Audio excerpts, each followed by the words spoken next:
Hello everyone, welcome to सर्जेट।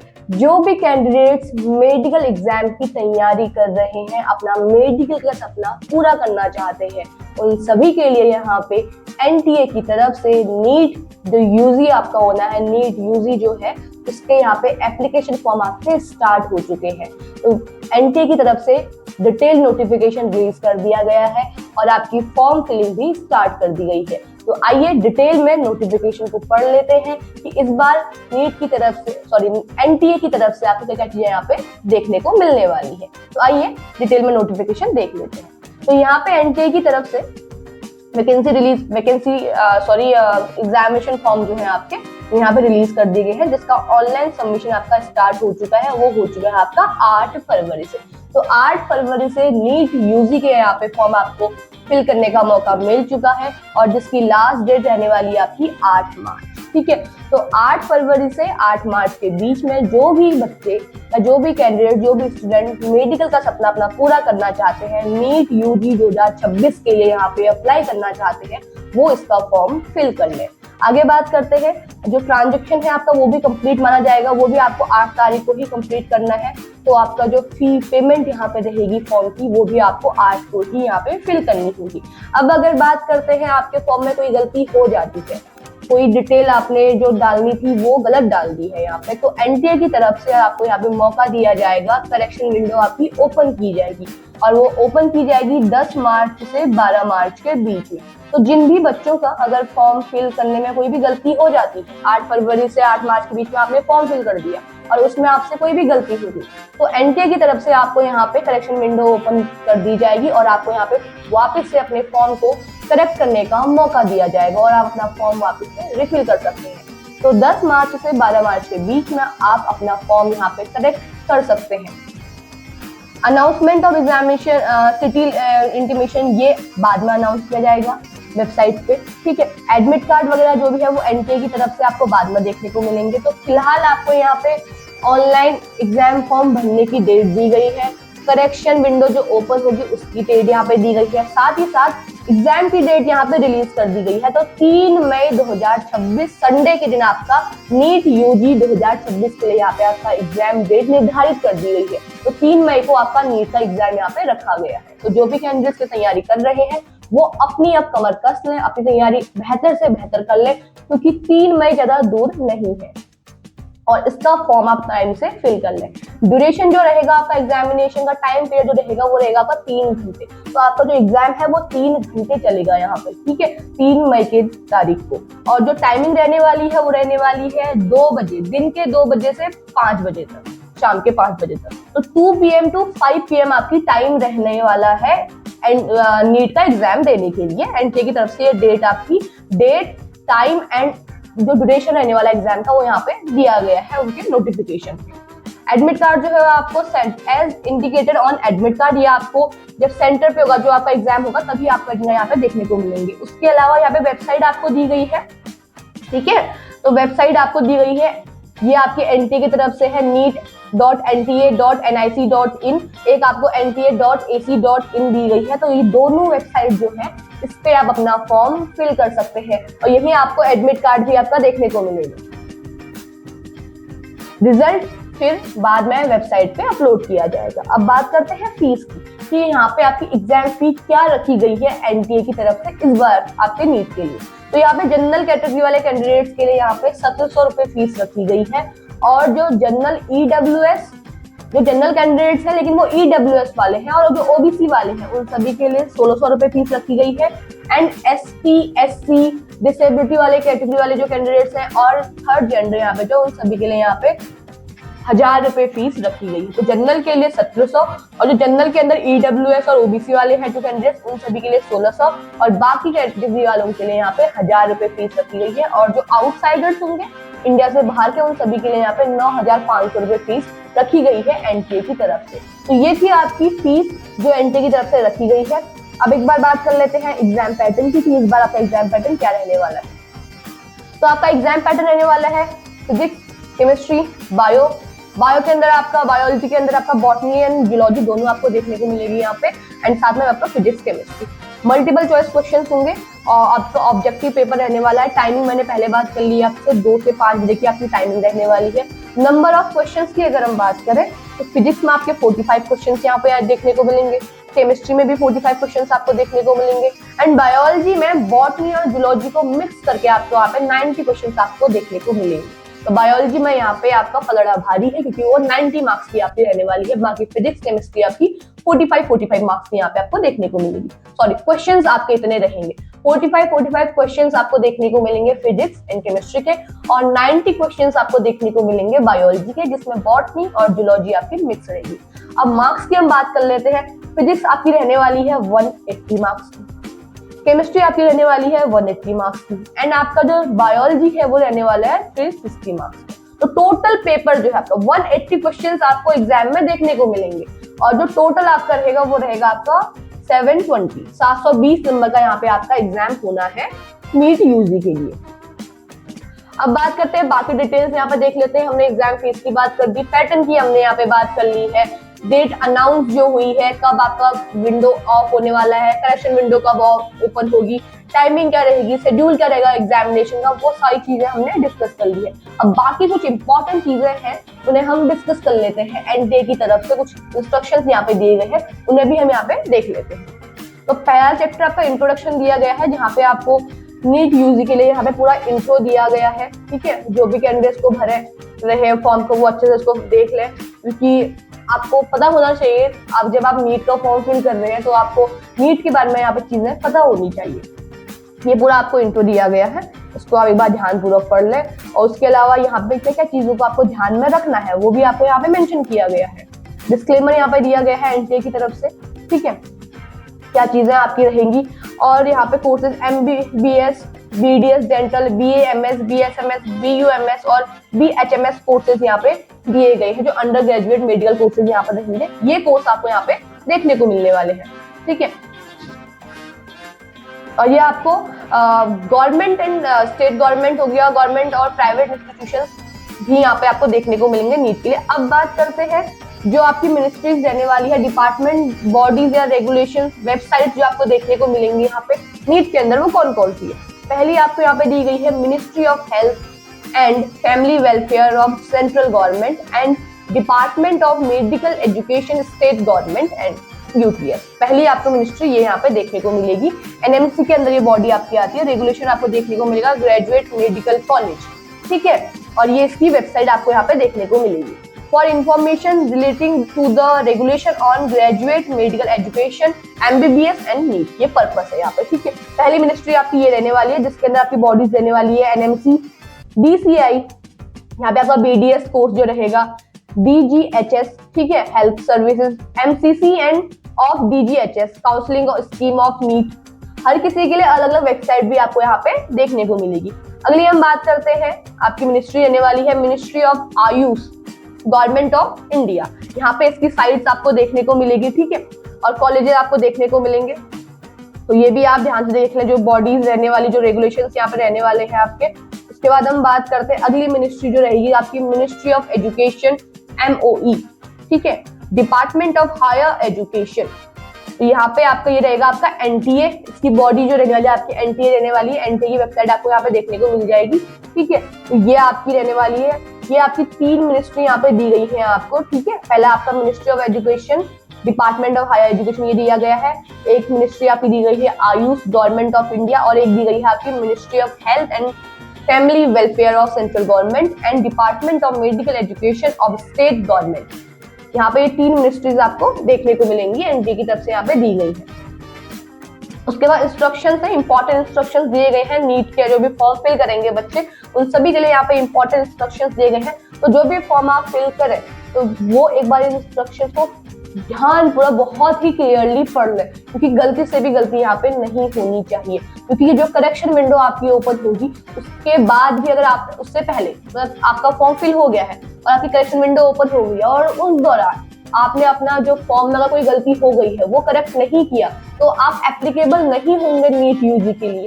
तो एक बार आप ध्यानपूर्वक पढ़ लें कि आपको करेक्शन विंडो के टाइम पे फॉर्म को रिफिल करने की जरूरत ही ना पड़े। आप जब फॉर्म फिल करें तो क्लियरली फॉर्म फिल कर लें कि आपको वापस से उसको ओपन करने का टाइम क्या मौका ना मिले यहाँ पे, ठीक है। तो ये भी आप ध्यान में रखें कि आप केयरफुली चीजों को पढ़ेंगे तो आपसे गलती से भी गलती नहीं होगी यहाँ पे। तो ये कुछ इंस्ट्रक्शंस यहाँ पे दिए गए हैं, इसे ध्यानपूर्वक आप पढ़ें ताकि आपसे गलती ना हो फॉर्म फिल करते हैं। कैंडिडेट अपेयरिंग इन क्लास 12, अब ये भी याद रखें कि ये जो है ये क्लास 12 वालों के लिए है, और जो अपेयरिंग वाले हैं जिनका क्लास 12 हो चुका है वो तो इस फॉर्म को फिल कर ही सकते हैं। साथ ही में साथ जो अपेयरिंग वाले हैं, जो अभी क्लास 12 में है बच्चे, अभी जिनका अभी ये बैच चल रहा है, वो इस फॉर्म को फिल कर सकते हैं। तो अपेयरिंग वाले भी इस फॉर्म को फिल कर सकते हैं। बाकी और चीजें आपको यहाँ पे दी गई है, कैसे आपको रजिस्ट्रेशन करना है, आपके फोन पे ओटीपी आएगी, आपको मोबाइल नंबर वहाँ पे डालना होगा, आपको जीमेल वगैरह डालनी होगी। तो बाकी चीजें यहाँ पे बहुत सारी चीजें हैं जो एनटीए की तरफ से आपको यहाँ पे पूरी तरीके से दिया गया है।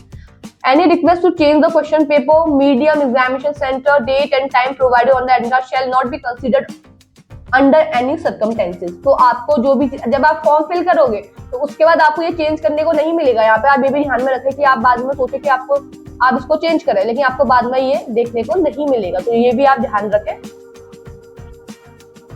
कि आपसे गलती ना हो इन चीजों के लिए, ठीक है। एडमिट कार्ड आपको उसी की वेबसाइट पे आपको देखने को एनटीए की वेबसाइट पे ही आपको देखने को मिलेगा। तो ये पूरा फॉर्म का डिक्लेरेशन वगैरह सब कुछ सारी चीजें यहाँ पे दी गई है। मेन चीजें तो हम पहले भी डिस्कस कर चुके हैं। बाकी यहाँ पे फिलिंग ऑफ एप्लीकेशन की आपको एप्लीकेशन फॉर्म फिल करते हैं, क्या चीजें यहाँ पे ध्यान रखनी, क्या क्या चीजें चाहिए, Aadhaar card, Indian passport, DigiLocker, PAN card, number of any other valid, जो भी आपको मतलब एक आपको जिससे आपकी नेशनैलिटी प्रूफ हो, डेट ऑफ बर्थ आपका प्रूफ हो, वो यहाँ पे आपको चाहिए। एक आइडेंटिटी प्रूफ आपको यहाँ पे चाहिए होगा, तो वो भी आप यहाँ पे ध्यान पे रखें, ठीक है। फॉरेनर कैंडिडेट्स अगर हैं, जो फॉरेन वाले हैं, तो उनके यहाँ पे पासपोर्ट नंबर यहाँ पे मांगा गया है। जो एनआरआई फॉर्म फिल करेंगे उन सभी को यहाँ पे पासपोर्ट नंबर आपका फिल करना पड़ेगा। एप्लीकेशन प्रोसीजर यहाँ पे दिया गया है कि आपको कैसे कैसे एप्लीकेशन फॉर्म को फिल करना है, और ऑनलाइन ही फिल होगा, वेबसाइट आपको दी गई है, उसी में आप इसको फिल करेंगे। पहला है आपका registration for online application form and note down system generated application number. यहाँ पे पासवर्ड आपको जनरेट करना पड़ेगा। याद रखिए, आप जब नीट का फॉर्म फिल करेंगे तो आपको यहाँ पे पासवर्ड जनरेट करना पड़ेगा, और पासवर्ड कैसा होना चाहिए वो भी यहाँ पे मेंशन किया गया है। तो आपको कैसे पासवर्ड जनरेट करना है और क्या पासवर्ड होना चाहिए वो दिया गया है। रीसेट करना है अगर पासवर्ड, तो उसके लिए भी क्या प्रोसीजर रहेगा वो भी यहाँ पे दिया गया है। कंप्लीट द एप्लीकेशन फॉर्म, उसके बाद आप फॉर्म को कंप्लीट करेंगे। अब कैटेगरी वाइज आपका, आप जनरल वाले हैं तो क्या करना है आपको, और जो आपकी 10th की मार्कशीट होगी यहाँ पे वो आपको अपलोड करनी पड़ेगी, क्योंकि 12th अपेयरिंग वाले जो हैं उनके पास तो मार्कशीट है नहीं, तो 10th की मार्कशीट आपको यहाँ पे अपलोड करनी पड़ेगी। उसके अलावा कैटेगरी वाइज बहुत सारी चीजें यहाँ पे दी गई हैं, जैसे ओबीसी वाले हैं, ईडब्ल्यूएस वाले हैं, उन सभी के लिए भी यहाँ पे चीजें दी गई हैं। तो उसको एक बार ध्यान से पढ़ लें कि यहाँ पे क्या चीजों को आपको ध्यान रखना है। मीडियम ऑफ क्वेश्चन पेपर, ठीक है। अब आपको जो मीडियम में यहाँ पे क्वेश्चन पेपर मिलेगा वो हिंदी और इंग्लिश दोनों में मिलेगा, तो आपको बाइलिंगुअल यहाँ पे क्वेश्चन पेपर देखने को मिलेगा। एंड रीजनल लैंग्वेज भी यहाँ पे दी गई है, ठीक है। अगर आपको कोई रीजनल लैंग्वेज है वो भी आप यहाँ पे फिल कर सकते हैं, तो आपको ये देखने को मिलेगा, तो उसकी टेंशन आप ना लें।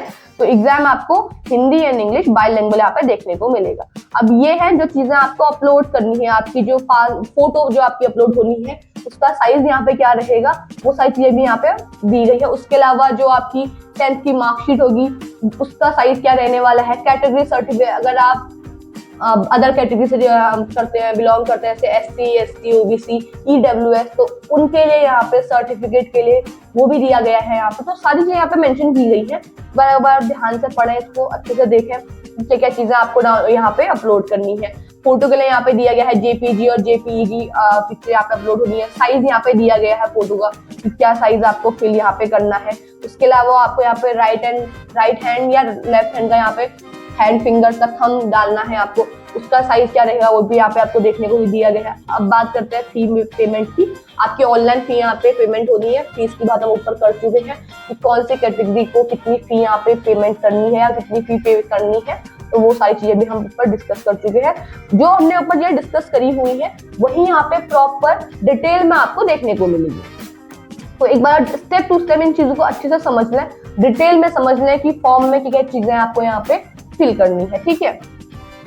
बात करते हैं सिलेबस की, क्योंकि सिलेबस भी आपका इसी के साथ दिया गया है। उससे पहले हम बात कर लेते हैं एग्जामिनेशन स्कीम की, एग्जामिनेशन स्कीम क्या रहेगी, ठीक है। जो आपका सिलेबस है एनएमसी की तरफ से नेशनल मेडिकल कमीशन की तरफ से आपके यहाँ पे सिलेबस देखने को मिलेगा नीट यूजी के लिए। पैटर्न जो रहेगा आपका एग्जाम का हम पहले भी डिस्कस कर चुके हैं, केमिस्ट्री, फिजिक्स एंड बायोलॉजी में आपका बॉटनी एंड जूलॉजी दोनों आपको देखने को मिलेगा। टाइमिंग आपको देखने को मिल रही है यहाँ पे 2 से 5 PM आपकी जो रहने वाली है। नंबर ऑफ क्वेश्चन की हम पहले बात कर चुके हैं और टोटल मार्क्स की हम यहाँ पे बात कर चुके हैं। और यहाँ पे नेगेटिव मार्किंग भी आपकी रहने वाली है, तो आप ये भी ध्यान में रखें। अगर आपका एक क्वेश्चन अगर सही होता है तो आपको +4, आपको 4 मार्क्स मिलेंगे, यानी जो एक क्वेश्चन था वो 4 मार्क्स का है। और अगर एक क्वेश्चन आपका गलत होता है तो -1 यहाँ पे नेगेटिव मार्किंग आपको देखने को मिलेगी नीट के एग्जाम के लिए। मोड ऑफ एग्जामिनेशन आपका क्या रहेगा? Will be single day and single shift exam in pen and paper mode as was conducted in 2025। जैसे 2025 में आपका पेपर हुआ था वैसे ही 2026 में भी होना है। सिंगल डे होगा, शिफ्ट वाइज नहीं होगा, सिंगल डे सिंगल शिफ्ट में ही आपका ये पेपर होना है। And pen on exam, pen and paper mode ही यहाँ पे रहेगा आपका। तो ऑनलाइन एग्जाम नहीं होना है, ऑफलाइन ही यहाँ पे आपका एग्जाम होना है जैसे 2025 में रहा था। टाइम जो रहने वाला है आपका 3 घंटे रहने वाला है, हम डिस्कस कर चुके हैं। यहाँ पे 3 घंटे आपको टाइमिंग दी जाएगी। उसके अलावा यहाँ पे क्वेश्चन पेपर है 13 मीडियम्स में आपको यहाँ पे देखने को मिलेगा। हिंदी इंग्लिश के अलावा आपको बाकी लैंग्वेजेस भी यहाँ पे देखने को, असमी, बंगाली, इंग्लिश, गुजराती, हिंदी, कन्नड़, मलयालम, मराठी, उड़िया, पंजाबी, तमिल, तेलुगु और उर्दू 13 लैंग्वेज आपको यहाँ पे देखने को मिलेगी एग्जाम के लिए। तो जब आप एप्लीकेशन फॉर्म फिल करेंगे तो वहां पे आपको लैंग्वेज चूज करने का मौका मिलेगा एग्जाम के लिए। तो आप अपने हिसाब से यहाँ पे लैंग्वेज चूज कर सकते हैं कि आपको कौन सी लैंग्वेज में चाहिए। अच्छा, अब यहाँ पे ये चीज है कि अगर जो आपको क्वेश्चन मैंने जैसे बात करी कि मीडियम जो है आपको ध्यानपूर्वक डालना है कि एक बार आपने चूज कर दिया तो वो फिर चेंज नहीं होगा, फिर आपको एग्जाम पेपर उसी लैंग्वेज में आपको देखने को मिलेगा। लेकिन जो इंग्लिश वाले कैंडिडेट्स हैं, अगर जिन्होंने इंग्लिश चूज करी है लैंग्वेज, उनको बुकलेट जो आपका एग्जाम पेपर रहेगा वो सिर्फ इंग्लिश में ही मिलेगा। अगर आपने इंग्लिश चूज करी तो ऐसा नहीं है आपको हिंदी में भी देखने को मिलेगा, अदर लैंग्वेज में भी आपको देखने को मिलेगा, वो इंग्लिश में ही मिलेगा। बट जिन्होंने हिंदी चूज करी होगी, जिनने लैंग्वेज में डाला होगा कि उन्हें हिंदी चाहिए एग्जाम के, तो वो जो आपकी एग्जाम बुकलेट आने वाली है वो बाइलैंग्वेज आपको देखने को मिलेगी। तो हिंदी और इंग्लिश दोनों लैंग्वेज आपको यहाँ पे देखने को मिलेगी। तो जिस लैंग्वेज में आप कंफर्टेबल हैं, अगर आप बाइलैंग्वेज में कंफर्टेबल हैं तो आप हिंदी चूज कर सकते हैं। अगर आप हिंदी चूज करेंगे एग्जाम के लिए तो आपको हिंदी और इंग्लिश दोनों वहाँ पे देखने को मिलेगा एग्जाम पेपर में, बाइलैंग्वेज आपको पेपर मिलेगा। लेकिन अगर आप सिर्फ इंग्लिश चूज करते हैं तो आपको पेपर सिर्फ और सिर्फ इंग्लिश लैंग्वेज में भी यहाँ पे देखने को मिलेगा। रीजनल लैंग्वेज अगर आप चूज करते हैं तो रीजनल लैंग्वेज में आपको English plus selected regional language यहाँ पे देखने को मिलेगी। तो इंग्लिश तो आपको मिलेगी, साथ में आपको रीजनल लैंग्वेज भी यहाँ पे देखने को मिलेगी।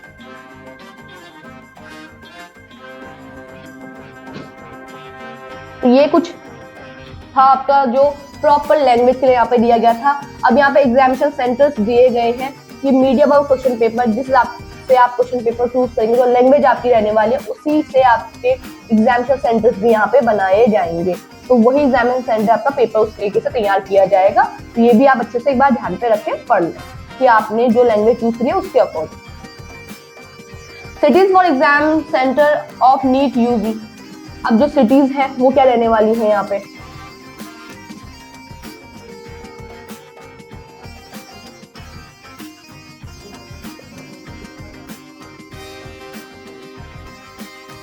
Choice of cities examination order priority except certain. तो यहाँ पे चॉइस के अकॉर्डिंग आप अपनी एग्जामिनेशन सिटीज यहाँ पे अपलोड कर सकते हैं, फिल कर सकते हैं, ठीक है। और जो एग्जामिनेशन सिटीज है आपको, वो जब आप एप्लीकेशन फॉर्म फिल करेंगे वहां पे आपको देखने को मिलेगी, ठीक है। तो आप अपने सहूलियत के हिसाब से ही एग्जामिनेशन सिटी चूज कीजिएगा। जो सिलेक्ट करेंगे वही एग्जामिनेशन सेंटर आपको मिलेगा, एडमिट कार्ड में आपका वही एग्जामिनेशन सेंटर आपको दिखेगा, वही सिटी आपको देखने को मिलेगी। तो आप अपने सहूलियत के हिसाब से चूज कर सकते हैं। एज की हम बात कर लेते हैं। आपकी मिनिमम आपकी 17 साल यहाँ पे एज होनी चाहिए, ठीक है। 17 ईयर्स की आप होनी चाहिए अगर आप नीट दे रहे हैं, क्योंकि यहाँ पे 12th अपेयरिंग के लिए मांगा गया है, तो बच्चा यहाँ पे 17 साल का होना चाहिए इस फॉर्म को फिल करने के लिए। ये था आपका एज क्राइटेरिया। और ये जनरल, SC, ST सबके लिए सेम। लोअर एज जो रहेगी आपकी वो 17 ही रहेगी हर कैटेगरी के लिए।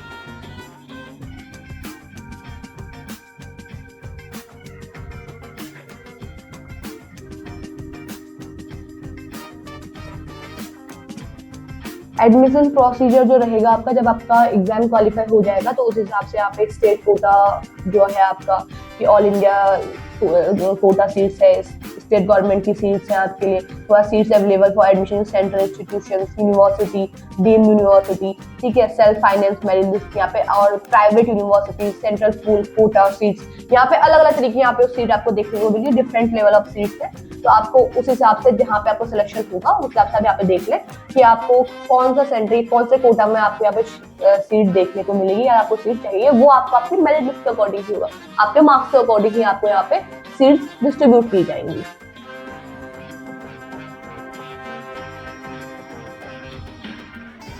मिलिट्री ऑफ नर्सिंग सर्विसेज, यहाँ पे एक नोट दिया गया MNS, aspirant seeking admission to BSc nursing course being conducted at armed force medical service hospitals for the year 2026 are required to qualified NEET. तो जो MNS के लिए भी अप्लाई करना चाहते हैं जो कैंडिडेट, उनके लिए ये कंपलसरी है कि उनका नीट यहाँ पे क्वालिफाई हो, ठीक है। तो नीट अगर आपका क्वालिफाई होगा तभी आप BSc नर्सिंग कोर्स जो मिलिट्री के लिए MNS के लिए है वो यहाँ पे एलिजिबल आप होंगे, तभी आप कर सकते, नहीं तो अगर आपका नीट क्वालिफाइड नहीं है तो आप नहीं कर सकते। अभी स्टेट मेडिकल जो कॉलेजेस हैं उन सभी के लिए यहाँ पे सीट्स कितनी अवेलेबल है, कोटा आपके अगर रहेगा, वो सारी चीजें यहाँ पे दी हुई है। ये आपका तब है जब आपका सिलेक्शन हो जाता है, तो उस हिसाब से आपको यहाँ पे सिलेक्शन जो है आपके सीट के अकॉर्डिंग या कोटा के अकॉर्डिंग आपको यहाँ पे देखने को मिलेगा।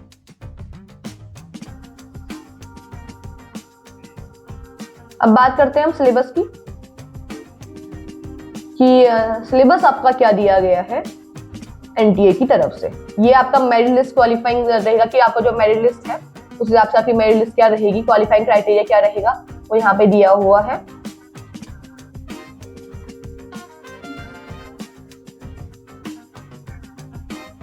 रिजर्वेशन भी आपको देखने को मिलेगा यहाँ पे, कि रिजर्वेशन आपको कितना, जनरल के लिए रिजर्वेशन है तो SC ST डिसेबिलिटी और OBC वेलफेयर पे रिजर्वेशन आपको देखने को मिलेगा कोर्सेज के अकॉर्डिंग। EWS के लिए यहाँ पे 10% रिजर्वेशन आपको दिया गया है। तो आप जिस भी क्राइटेरिया कैटेगरी में आते हैं उस हिसाब से आपको रिजर्वेशन यहाँ पे आपको मिल जाएगा NTA की तरफ से, जब आप नीट में एडमिशन लेंगे। एडमिट कार्ड जो है आपके अपलोड कर दिए जाएंगे, जो NTA की वेबसाइट है आपको वहां पे आपको देखने को मिलेंगे इसके। बाकी ये जो चीजें हैं ये आपकी तब की है जब आपका क्वालिफाई हो जाता है उसके बाद। अब एग्जामिनेशन हॉल पे क्या रहने वाली चीज है उसकी हम बात कर लेते हैं। ये आपको एडमिट कार्ड पे भी देखने को मिलेगा। 3 मई को आपका एग्जाम है, 2 से 5 बजे तक आपका एग्जाम रहने वाला है, 3 घंटे का। एंट्री जो रहेगी वो दी गई है कि 11 बजे आपको कैसे भी एंटर कर लेना है, 11 से 2 के बीच में आपकी एंट्री, 1:30 बजे तक, ठीक है। 11 बजे से 1:30 बजे तक के बीच में ही आपको एंट्री मिलेगी। आपके जो गेट है वो क्लोज हो जाएगा 1:30 बजे, तो 1:30 बजे से पहले आप सेंटर पे पहुंच जाएं। उसके अलावा यहाँ पे बुकलेट डिस्ट्रीब्यूट कब होगी, कब आपको स्टार्ट करना है पेपर, वो चीजें दी गई है। तो ये एग्जाम के दिन की बात है और ये एडमिट कार्ड में भी आपको देखने को मिलेगी। बाकी आपको जब आप एग्जाम हॉल में बैठे होंगे तो वहां पे जो आपके टीचर्स रहेंगे, इन्विजिलेटर रहेगा, वो आपको ये चीजें बता देंगे यहाँ।